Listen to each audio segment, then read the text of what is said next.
Students good morning. आज इस video lecture में यूनिट 3 12th क्लास का टॉपिक रहेगा applications of electrochemical series. Look at this. ये सभी स्टैंडर्ड रिडक्शन पोटेंशियल के इंक्रीजिंग ऑर्डर में, ये सभी जैसे मैंने कहा स्टैंडर्ड रिडक्शन पोटेंशियल के इंक्रीजिंग ऑर्डर में अरेंज किए हुए हैं। एक ग्रुप, एक ऑर्डर ये बनाया हुआ है। ये down the order value increase हो रही है, up the order value decrease हो रही है। इलेक्ट्रोकेमिकल सीरीज़ के एप्लीकेशंस में हमें पहले तो ये पता लगता है, पहला जो इसका एप्लीकेशन है कि कोई रिडॉक्स रिएक्शन होगी या फिर नहीं होगी,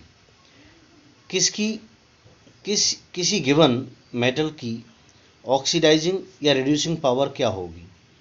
तो देखिए इन ब्रीफ यहाँ पे राइट किया हुआ है डाउन द ग्रुप। ये जो ग्रुप बनाया हुआ है डाउन द ग्रुप और ऑर्डर, ये जो ऑर्डर या फिर ये जो ग्रुप बनाया हुआ है, अगर हम नीचे की तरफ आते हैं सो रिडक्शन इज ईजी, क्योंकि पॉजिटिव वैल्यू बढ़ रही है तो रिडक्शन आसान होगा।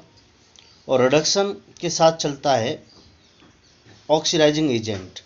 रिडक्शन आसान होगा और पावरफुल ऑक्सीडाइजिंग एजेंट रहेगा। Down the order. Up the order की बात करें तो ऑक्सीडेशन आसान रहेगा प्लस रिड्यूसिंग एजेंट स्ट्रॉन्ग रहेगा। जितनी वैल्यू नेगेटिव होगी, जितनी ज़्यादा नेगेटिव होगी वो उतना ही ज़्यादा एक्टिव होगा, रिएक्टिव होगा। और अपने से ज़्यादा रिएक्टिव जो मेटल होता है वो इजीली, सपोज अगर हम कॉपर की बात करें तो कॉपर की वैल्यू पॉजिटिव है, और यहाँ सोडियम की बात करें तो उसकी वैल्यू नेगेटिव है। नेगेटिव है तो वो ज़्यादा रिएक्टिव है और वो कॉपर को डिस्प्लेस कर सकता है। सो वंस अगेन अगर हम ऊपर की तरफ जाते हैं सो ऑक्सीडेशन हो सकता है, आसान रहेगा और स्ट्रॉन्ग रिड्यूसिंग एजेंट रहेगा। और अगर नीचे की तरफ आते हैं तो रिडक्शन आसान होगा और ऑक्सीडाइजिंग एजेंट स्ट्रॉन्ग रहेगा। एग्जांपल लेते हैं यहाँ पे जिंक प्लस कॉपर सल्फेट का रिएक्शन। यहाँ जिंक 0 ऑक्सीडेशन स्टेट में है, कॉपर यहाँ +2 ऑक्सीडेशन स्टेट में है। सो जिंक सल्फेट बना प्लस कॉपर निकल गया। तो कॉपर यहाँ +2 ऑक्सीडेशन स्टेट में है, लेकिन कॉपर यहाँ 0 ऑक्सीडेशन स्टेट में है। इसका मतलब +2 से 0 हुआ है, ऑक्सीडेशन स्टेट डिक्रीज हुआ है। जब ऑक्सीडेशन स्टेट डिक्रीज हुआ है तो ये क्या हुआ है, रिडक्शन हुआ है। तो ज़रा देख लीजिए कॉपर की वैल्यू +0.34 वोल्ट है जो कि ज़्यादा वैल्यू है, और जिंक की वैल्यू देखिए -0.76 वोल्ट है जो कि कम है। तो ज़्यादा वैल्यू कॉपर की है, तो यहाँ पे कॉपर का नीचे आने पर, मैंने अभी यहाँ पे बताया था आपको, नीचे आने पर रिडक्शन होगा और वो स्ट्रॉन्ग ऑक्सीडाइजिंग एजेंट रहेगा। तो कॉपर का रिडक्शन हुआ, +2 से 0 ऑक्सीडेशन स्टेट हो गया तो उसका रिडक्शन हुआ है, इट मीन्स वही स्ट्रॉन्ग ऑक्सीडाइजिंग एजेंट है यहाँ पे। ठीक है, अब इसका रिडक्शन हुआ है तो किसी रिड्यूसिंग एजेंट ने किया होगा।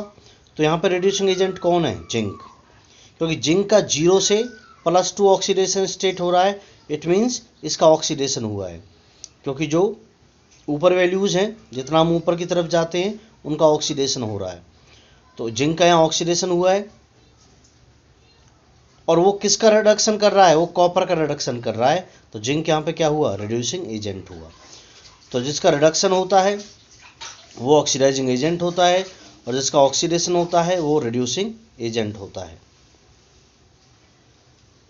सो स्टूडेंट्स, इसके बेसिस पे हम ऑक्सीडाइजिंग और रिड्यूसिंग पावर के बारे में बता पाए कि नीचे आने पर ऑक्सीडाइजिंग पावर ज़्यादा होगी और ऊपर रिड्यूसिंग पावर ज़्यादा रहेगी। नीचे आने पर रिडक्शन रहेगा, ऊपर जाने पर ऑक्सीडेशन रहेगा। और अपने से ज़्यादा रिएक्टिव, अगर अपने से ज़्यादा रिएक्टिव मेटल के साथ यहाँ रिएक्शन होती है तो ही वो रिडॉक्स रिएक्शन पूरी हो पाएगी। सपोज अगर हम यहाँ जिंक की जगह सिल्वर को लेते हैं, सिल्वर को ले लिया है, तो क्या सिल्वर यहाँ पे रिडक्शन कर पाएगा कॉपर का? नहीं कर पाएगा। क्यों? क्योंकि रिडक्शन कॉपर का वही कर सकता है जिसकी वैल्यू कॉपर से कम रहेगी। तो कॉपर से कम वैल्यूज़ इससे ऊपर वालों की है, ना कि इससे नीचे वालों की। तो सिल्वर की तो वैल्यू इससे ज़्यादा है, तो ये इसका रिडक्शन नहीं कर सकता, तो ये रिएक्शन भी नहीं होगी। तो इसी तरीके से आप इसके कुछ एप्लीकेशंस से रिलेटेड प्रॉब्लम्स देखेंगे अपने एनसीईआरटी एक्सरसाइज में जाइए और कुछ प्रॉब्लम्स इससे रिलेटेड सॉल्व कीजिए। आज के इस वीडियो लेक्चर में इतना ही।